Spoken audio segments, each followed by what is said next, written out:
ಎಲ್ಲರಿಗೂ ನಮಸ್ಕಾರ. ನಿಮ್ಮ ಶ್ರಾವ್ಸ್ ಕಲ್ಪವೃಕ್ಷ ಚಾನಲ್ಗೆ ಸ್ವಾಗತ. ಇವತ್ತು ಕೊಬ್ಬರಿ ತುರಿ ಅಥವಾ ಹಸಿಕಾಯಿ ಅಥವಾ ಕೊಕೊನಟ್ನ ಬಳಸ್ಕೊಂಡು ಅಕ್ಕಿ ಉದ್ದಿನ ಬೇಳೆ ಇಲ್ಲದೆ 2 ರೀತಿಯ ಬ್ರೇಕ್ಫಾಸ್ಟ್ ರೆಸಿಪಿಗಳನ್ನು ಯಾವ ರೀತಿ ಮಾಡೋದು ಅಂತ ನೋಡೋಣ. ಮೊದಲಿಗೆ ತುಂಬಾ ರುಚಿಕರವಾಗಿರ್ತಕ್ಕಂಥ ಪಡ್ಡು ರೆಸಿಪಿ. ಅಂದರೆ ಇಲ್ಲಿ ನಾವು ಕೊಬ್ಬರಿನ ಬಳಸ್ಕೊಂಡು ಮಾಡ್ಕೊಳ್ಬೋದು. ಅಕ್ಕಿ ಆಗಲಿ ಉದ್ದಿನ ಬೇಳೆ ಆಗಲಿ ಬೇಡ, ಫರ್ಮೆಂಟೇಷನ್ ಮಾಡೋದು ಬೇಡ, ಒಂದು 10 ನಿಮಿಷದಲ್ಲಿ ಈ ರೀತಿ ಪಡ್ಡನ್ನು ಮಾಡ್ಕೊಳ್ಬೋದು.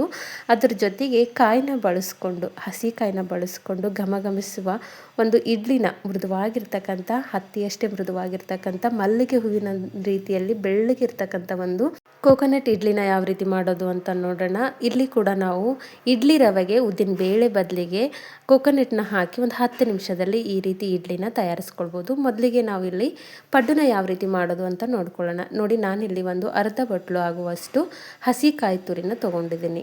ನಿಮಗೆ ಬೇಕು ಇಡ್ಸುತ್ತೆ ಕಾಯಿ ತುರಿ ಅನ್ನೋದಾಯಿತು ಅಂದರೆ 1 ಕಪ್ ಕೂಡ ತೊಗೊಳ್ಬೋದು. ಇವಾಗ ಇದನ್ನು ಒಂದು ಜಾರ್ಗೆ ಹಾಕ್ಕೊಳ್ತಿದ್ದೀನಿ.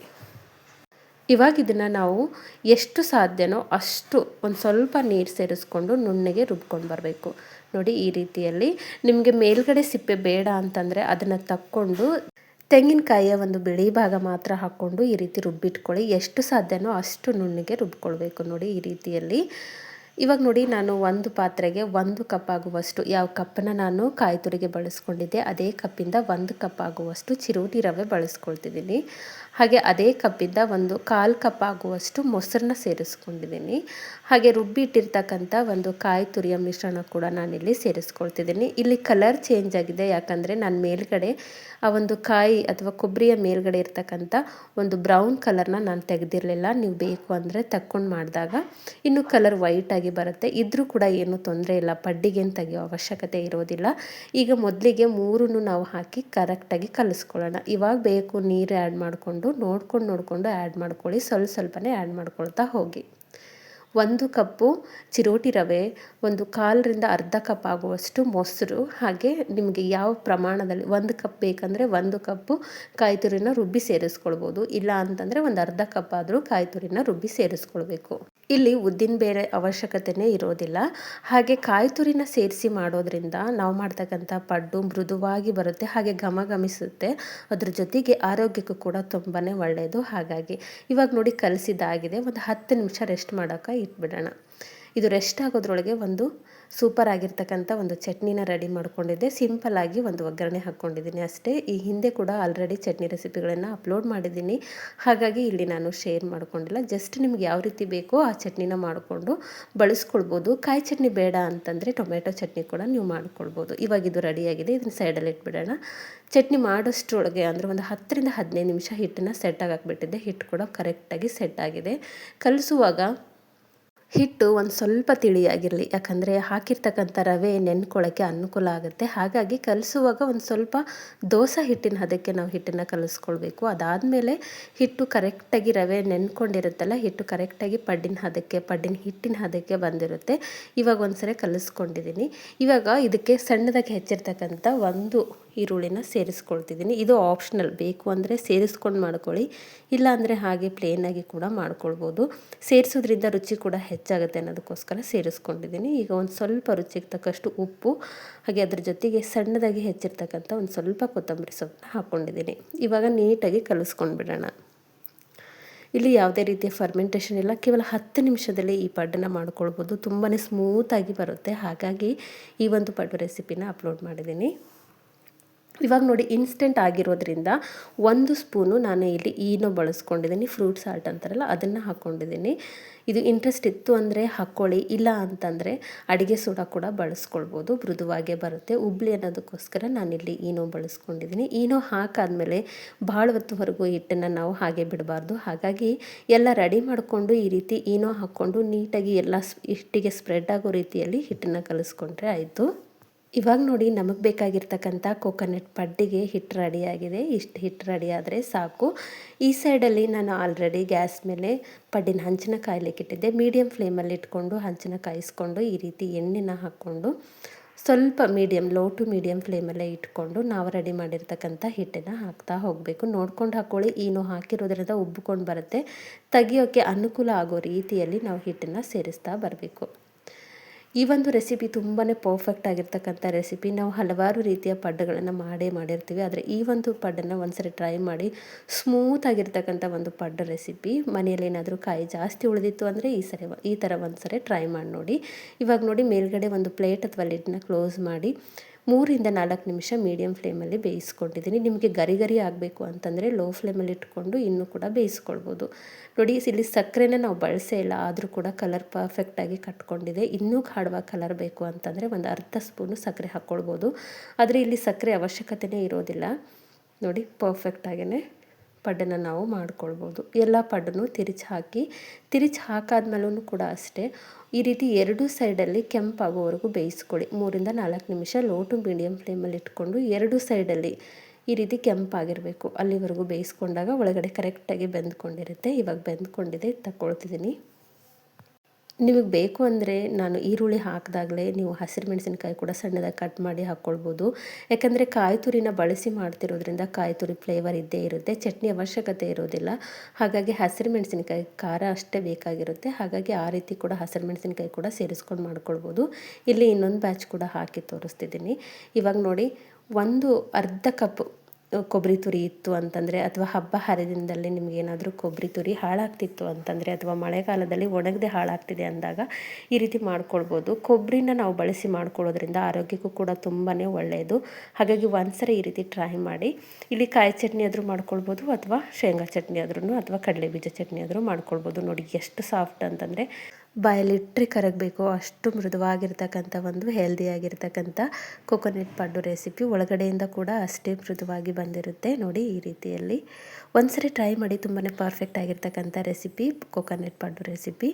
ಇವಾಗ ನೋಡಿ, ಮೃದುವಾಗಿರ್ತಕ್ಕಂಥ ನೋಡಿ ಹತ್ತಿಯಷ್ಟೇ ಬಿಳುಪಾಗಿರ್ತಕ್ಕಂಥ ಘಮಘಮಿಸುವಂಥ ಒಂದು ಇಡ್ಲಿನ ಕೊಕೊನೆಟ್ ಬಳಸ್ಕೊಂಡು, ಅಂದರೆ ಇಡ್ಲಿ ರವೆಕ್ಕೆ ಇಲ್ಲಿ ಉದ್ದಿನಬೇಳೆ ಬದಲಿಗೆ ಕೊಕೊನೆಟ್ ಹಾಕಿದರೆ ಸಾಕು, ಪರ್ಫೆಕ್ಟ್ ಆಗಿರ್ತಕ್ಕಂಥ ನಾವು ಮೃದುವಾಗಿರ್ತಕ್ಕಂಥ ಇಡ್ಲಿನ ಮಾಡ್ಕೊಳ್ಬೋದು. ಇದು ಕೂಡ ರೆಸಿಪಿ ತುಂಬಾ ಪರ್ಫೆಕ್ಟ್ ಆಗಿರುತ್ತೆ. ಮನೆಯೆಲ್ಲ ಘಮಘಮಿಸುವಂಥ ಒಂದು ಮೃದುವಾಗಿರ್ತಕ್ಕಂಥ ಇಡ್ಲಿ ರೆಸಿಪಿ ಅಂತಲೇ ಹೇಳ್ಬೋದು. ಈ ಒಂದು ರೆಸಿಪಿನ ನೀವು ಎಂದೂ ಮಾಡಿರೋಕ್ಕೆ ಸಾಧ್ಯನೇ ಇಲ್ಲ. ಅಕಸ್ಮಾತಾಗಿ ಮನೇಲಿ ಏನಾದರೂ ಕಾಯಿ ತುರಿ ಜಾಸ್ತಿ ಉಳಿದಿತ್ತು ಅಂದರೆ, ಅಥವಾ ಹಬ್ಬ ಹರಿದಿನದಲ್ಲಿ ಉಳಿದಿತ್ತು ಅಂದರೆ, ಅಥವಾ ಒಂದು ನೆನ್ನೆ ಒಣಗದೆ ಹಾಗೆ ಉಳಿದಿತ್ತು ಅಂದರೆ, ಹೊಡೆದ ತಕ್ಷಣ ಹಸಿ ಕಾಯಿನ ತೊಗೊಂಡು ಈ ರೀತಿ ಒಂದ್ಸರಿ ಟ್ರೈ ಮಾಡಿ. ತುಂಬಾ ಪರ್ಫೆಕ್ಟಾಗಿ ಬರುತ್ತೆ. ನೋಡಿ, ಮೊದಲಿಗೆ ನಾನಿಲ್ಲಿ ಒಂದು ಕಪ್ಪಿಂದ ಒಂದು 3/4 ಕಪ್ ಆಗುವಷ್ಟು ಅವಲಕ್ಕಿನ ಬಳಸ್ಕೊಳ್ತಿದ್ದೀನಿ. ಇದು ಮೀಡಿಯಮ್ ಸೈಜ್ ಆಗಿರೋದ್ರಿಂದ 3/4 ಕಪ್ ತೊಗೊಂಡಿದ್ದೀನಿ. ದಪ್ಪ ಅವಲಕ್ಕಿ ಆಗಿತ್ತು ಅಂದರೆ ಅರ್ಧ ಕಪ್ ಸಾಕಾಗಿರುತ್ತೆ. ಇವಾಗ ನೋಡಿ, 1-2 ಸರಿ ತೊಳೆದಿಟ್ಕೊಂಡಿದ್ದೀನಿ. ಇವಾಗ ಇದನ್ನು ನೆನೆಸಿಟ್ಕೊಳ್ಬೇಕು. ಹಾಗಾಗಿ ನನಗೆ ಬೇಗ ಆಗಬೇಕು, ಇನ್ಸ್ಟೆಂಟ್ ಆಗಿರಬೇಕು ಅನ್ನೋದಕ್ಕೋಸ್ಕರ ಇಲ್ಲಿ ನೀರನ್ನ ಬಿಸಿ ಮಾಡಿಕೊಂಡು ಸೇರಿಸ್ಕೊಳ್ತಿದ್ದೀನಿ. ಆದರೆ ಮೀಡಿಯಮ್ ಅವಲಕ್ಕಿಗೆ ಬಿಸಿ ನೀರು ಅವಶ್ಯಕತೆ ಇರೋದಿಲ್ಲ, ಬೇಗ ನೆನ್ಕೊಳ್ಳುತ್ತೆ. ಆದರೆ ನಾನು ತೀರಾ ಇನ್ಸ್ಟೆಂಟಾಗಿ ಮಾಡ್ತಿರೋದ್ರಿಂದ ಬೇಗ ಆಗಲಿ ಅನ್ನೋದಕ್ಕೋಸ್ಕರ ಬಿಸಿ ನೀರು ಸೇರಿಸ್ಕೊಂಡಿದ್ದೀನಿ. ನೀವೇನಾದರೂ ಗಟ್ಟಿ ಅವಲಕ್ಕಿ ತೊಗೊಂಡಿದ್ರಿ ಅಂದರೆ ಈ ಒಂದು ಟಿಪ್ಸ್ನ ಫಾಲೋ ಮಾಡಿ. ಇವಾಗ ಇದನ್ನು ಒಂದು ಸ್ವಲ್ಪ ರೆಸ್ಟ್ ಮಾಡೋಕ್ಕೆ ಇಡೋಣ. ಇವಾಗ ನೋಡಿ, ಇಲ್ಲಿ ಇನ್ನೊಂದು ಪಾತ್ರೆಗೆ ನಾನು ಯಾವ ಕಪ್ಪಿಂದ ಅವಲಕ್ಕಿ ಬಳಸ್ಕೊಂಡಿದ್ದೆ ಅದೇ ಕಪ್ಪಿಂದ 2 ಕಪ್ ಆಗುವಷ್ಟು ಇಡ್ಲಿ ರವೆ ತೊಗೊಂಡಿದ್ದೀನಿ. ಇಡ್ಲಿ ರವೆ ಅಂದರೆ ಅಕ್ಕಿ ತರಿ. ಈ ಶಾಪಲ್ಲಿ ಸಿಗ್ತಕ್ಕಂಥ ಇಡ್ಲಿ ರವೆ. ನಿಮಗೆ ಇಡ್ಲಿ ರವೆ ಇಲ್ಲ ಅಂತಂದರೆ ಅಕ್ಕಿ ತರಿ ಆದರೂ ಬಳಸ್ಕೊಳ್ಬೋದು. ಅಕ್ಕಿ ತರಿನೂ ಇಲ್ಲ ಅಂತಂದರೆ ಈ ವೈಟಾಗಿರ್ತಕ್ಕಂಥ ಉಪ್ಪಿಟ್ಟು ರವೆ ಇರುತ್ತಲ್ಲ, ಅದನ್ನಾದರೂ ಬಳಸ್ಕೊಳ್ಬೋದು. ಚಿರೋಟಿ ರವೆ ಇತ್ತು ಅಂದರೆ ಚಿರೋಟಿ ರವೆ ಆದರೂ ಬಳಸ್ಕೊಳ್ಬೋದು. ನಾನಿಲ್ಲಿ ಇಡ್ಲಿ ರವೆನೇ ಬಳಸ್ಕೊಂಡಿದ್ದೀನಿ. 2 ಕಪ್ಪು ಇಡ್ಲಿ ರವೆಗೆ ಹಾಕ್ಕೊಂಡಿದ್ದೀನಿ. ನೀಟಾಗಿ 1-2 ಸರಿ ತೊಳೆದಿಟ್ಕೊಂಡಿದ್ದೀನಿ. ಇದಕ್ಕೂ ಕೂಡ ನಾನಿಲ್ಲಿ ಸ್ವಲ್ಪ ಬಿಸಿನೀರನ್ನ ಸೇರಿಸ್ಕೊಳ್ತಿದ್ದೀನಿ. ಈ ರೀತಿ ಬಿಸಿನೀರನ್ನ ಸೇರಿಸ್ಕೊಳ್ಳೋದ್ರಿಂದ ರವೆ ಅವಲಕ್ಕಿ ಬೇಗ ನೆನ್ಕೊಳ್ಳುತ್ತೆ ಅನ್ನೋದಕ್ಕೋಸ್ಕರ. ನೀವು ಬೇಕು ಅಂದರೆ ತಣ್ಣೀರು ನಾರ್ಮಲ್ ವಾಟರ್ ಕೂಡ ಸೇರಿಸ್ಕೊಳ್ಬೋದು. ಇದನ್ನು ಕೂಡ ಒಂದು 10 ನಿಮಿಷ ನೆನೆಸೋಕ್ಕೆ ಇಟ್ಬಿಡೋಣ. ಇವಾಗ ನೋಡಿ, ಒಂದು 10 ನಿಮಿಷ ಆಗಿತ್ತು. ನೆನೆಸಿಟ್ಟಿರ್ತಕ್ಕಂಥ ಅವಲಕ್ಕಿ ಕೂಡ ಕರೆಕ್ಟಾಗಿ ನೆನ್ಕೊಂಡಿದೆ. ನೋಡಿ, ಇಲ್ಲಿ ನಾನು 3/4 ಕಪ್ ಆಗುವಷ್ಟು ಅವಲಕ್ಕಿ ತೊಗೊಂಡಿದ್ದೀನಿ. ಯಾಕಂದರೆ ಮೀಡಿಯಮ್ ಸೈಜ್ ಅವಲಕ್ಕಿ ಕ್ವಾಂಟಿಟಿ ಅಷ್ಟಾಗಿ ಬರೋದಿಲ್ಲ, ಹಾಗಾಗಿ 3/4 ಕಪ್ ತೊಗೊಂಡಿದ್ದೀನಿ. ನೀವೇನಾದರೂ ಗಟ್ಟಿ ಅವಲಕ್ಕಿ ತೊಗೊಂಡಿದ್ರಿ ಅಂದರೆ ಒಂದು ಅರ್ಧ ಕಪ್ ಸಾಕಾಗುತ್ತೆ. ಇವಾಗ ನೋಡಿ, ಕರೆಕ್ಟಾಗಿ ನೆನ್ಕೊಂಡಿದೆ. ಇದರಲ್ಲಿರ್ತಕ್ಕಂಥ ನೀರನ್ನ ಹಿಂಡಿ ನಾವು ತಗೊಳ್ಬೇಕು. ಈ ರೀತಿ ನೀರನ್ನ ಹಿಂಡಿ ನೀವು ಅವಲಕ್ಕಿನ ಮಿಕ್ಸರ್ ಜಾರಿಗೆ ಸೇರಿಸ್ತಾ ಹೋಗಿ.